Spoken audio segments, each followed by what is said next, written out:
All right? So remember this. If you want to nuke an economy in a nation, if you really want to destroy an economy in a nation, give them easy money. All right? If I want to destroy you as a person, I'm going to give you $1 million. Because you're going to take that $1 million and do stupid things with it, okay? All right. So why is this important? Let's look at the case of Japan. The year is 1985, okay? And this is something called the Plaza Accord.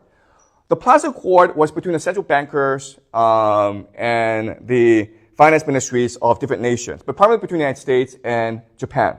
Japan at this point was an export powerhouse. It was the second largest economy in the world, high savings rate. People really didn't want to buy American goods, but Americans love Japanese goods. Okay, so it's creating this trade imbalance. And Japan was growing and becoming an economic powerhouse. So America said to Japan, listen, you guys need to restructure your economy because your consumers aren't spending any money. This creates trade imbalance. And ultimately, this will lead to structural problems in Japan. So what we're going to do is we will revalue the Japanese currency. We will appreciate it against the US dollar. Okay? So as Japanese consumers, you're able to buy more from the United States. Now, Japanese economists thought this was a terrible idea. But because America has military bases in Japan, Japan didn't really have a choice in the matter, right?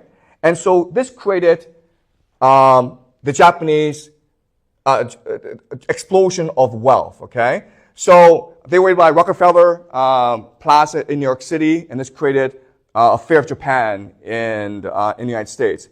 So to demonstrate to you how ridiculous the situation was, in the year 1990, in Kyoto, the Imperial Grounds, okay? I'm not talking about the city of Kyoto. I'm talking about the Imperial Grounds in Kyoto, okay? That land by itself was worth more than Canada as a country. You could sell the Imperial Grounds of Kyoto and go buy Canada for yourself, okay? That's how ridiculous the situation was in Japan. Because of the appreciation of the yen, cheap money flooded into the nation of Japan, and so people were speculating on real estate and the stock market. Okay, which led to ultimately economic collapse in Japan.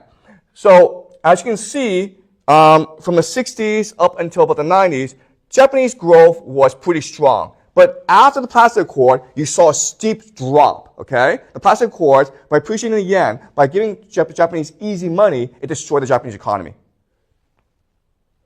All right, so remember this: if you want to nuke an economy in a nation, if you really want to destroy an economy in a nation, give them easy money. All right? If I want to destroy you as a person, I'm going to give you $1 million. Because you're going to take that $1 million and do stupid things with it, okay? Can you clarify a bit of easy money? Oh, okay, yeah. What does easy money mean? Easy money just means that you think it's free.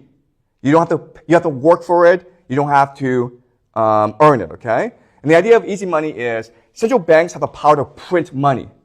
So if you come to me, I'm a bank, I can actually just give you $1 million and you take it. That's easy money, right? Okay, that's the idea. Okay, so you don't understand this. It's a hard concept to understand, but banks have that power. They can just print money out of nothing. Okay, and this is what we call easy money. And what this leads to is disaster. Okay, so let's go over the list of how easy money destroys nations. First is that it turns manufacturers into financial speculators. The reason why is maybe you're a car company, okay, and before you're making good money, making cars and selling it to the Americans.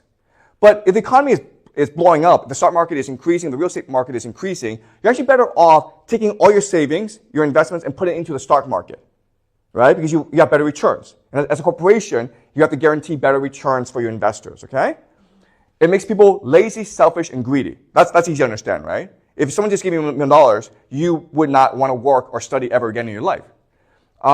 You create too much debt too quickly, you create financial bubbles, corruption between the politicians and the financial elite. You create massive inequality, right? Because it's usually the wealthy who will most benefit from this wealth generation. You will increase unemployment and bankruptcies. And the last thing, this is really important, is because all this surge in prices, you price out young people and you destroy the nation's future. You look at the birth rate in Japan, it's about 1. Okay? And the reason why is Japanese young people do not see a future for themselves. Houses are too expensive. The jobs don't pay that well. Okay? Any questions before I continue? Is this fair? Okay. All right, let's continue. But it's not just Japan. It's also the 1997 Asian financial crisis. Remember, this is when South Korea, Thailand, Indonesia, their currencies were under attack. And because their currencies were under attack, they became devalued. The problem with this is, before this, Thailand, Indonesia, and South Korea had access to easy money provided by central banks. And so they could afford to buy things overseas, invest things overseas. They could, but once the currency was devalued, they now went bankrupt. Okay? And as a result, the National Monetary Fund was able to step in and privatize the central banks. So that's a playbook. All right. 1989 is important because that's when the Berlin Wall fell and the Soviet Union and communism came to an end. Now it's the Pax Americana, okay? And in the Pax Americana, the system is America would ship its manufacturing overseas. Remember, manufacturing was a source of middle-class wealth generation. Now it's shipping all its manufacturing overseas to focus on financialization. All right? So the idea is that Wall Street would take all its money, all its wealth being generated overseas, and then take it back to America and use it to invest in America, to basically engage in financial games. Okay? Does that make sense? So in other words, before America was manufacturing things like cars and washing machines, now America is just gambling. Okay? The entire economy is just based on gambling anymore, and this will lead to something called the 2008 Great Financial Crisis, where the global economy collapses basically. 2001, 9/11, the World Trade Center, right? The terrorist attacks. Again, I'm not a conspiracy theorist, so I'm not going to go into the conspiracies behind this. But it led to something called the War on Terror, where America, for no particular reason, went to Iraq, Syria, Libya, and destroyed these countries. Now, if you're a conspiracy theorist, you would say, well, they destroyed these countries because these countries didn't have central banks, right? So that's what some people say. I would not say that. I'm not a conspiracy theorist. 2008 is the great financial crisis. Why did it happen? It happened because America had become a gambling economy. And so it had to take money and invest it. The problem, though, is there's too much money flowing into America, and there's not enough good investments. So what Wall Street did was it started to invest in really bad investments. It was encouraging people with no money to go and buy like 5 houses, okay? And eventually they would have to default. And when they default, it would create a cascading effect where the entire global economy would collapse. And that's what was the 2008 Great Financial Crisis. To solve this problem, what America did was print money, okay? Look at this, guys. Up until the year 1980, America had about $1 trillion in debt, okay? America was founded in 1776. By the year 1980, about 20 years later, it had $1 trillion in debt.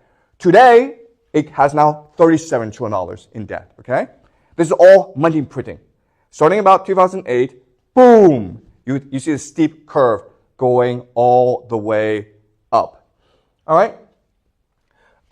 The economy in America right now is really screwed up. The reason why is the stock market is worth twice as much as the real economy. Okay? That makes no sense at all. The total value of the U.S. economy is half of that of the stock market. Okay? So this shows you that right now America is living in a fantasy. It's a make-believe economy.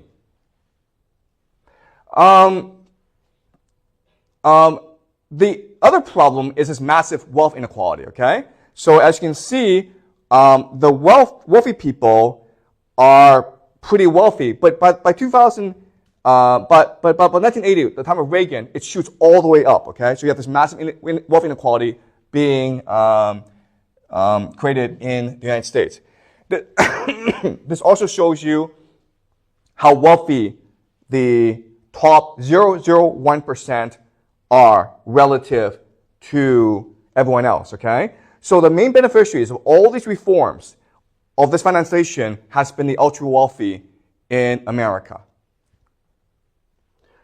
At the same time, if you're an average American, all you've seen is your debt go up, okay? Your debt has gone way up. So you can make the argument that the system is designed to exploit the middle class by forcing them into debt so as to enrich the wealthy's investments. Okay? That's the American system. And in fact, you can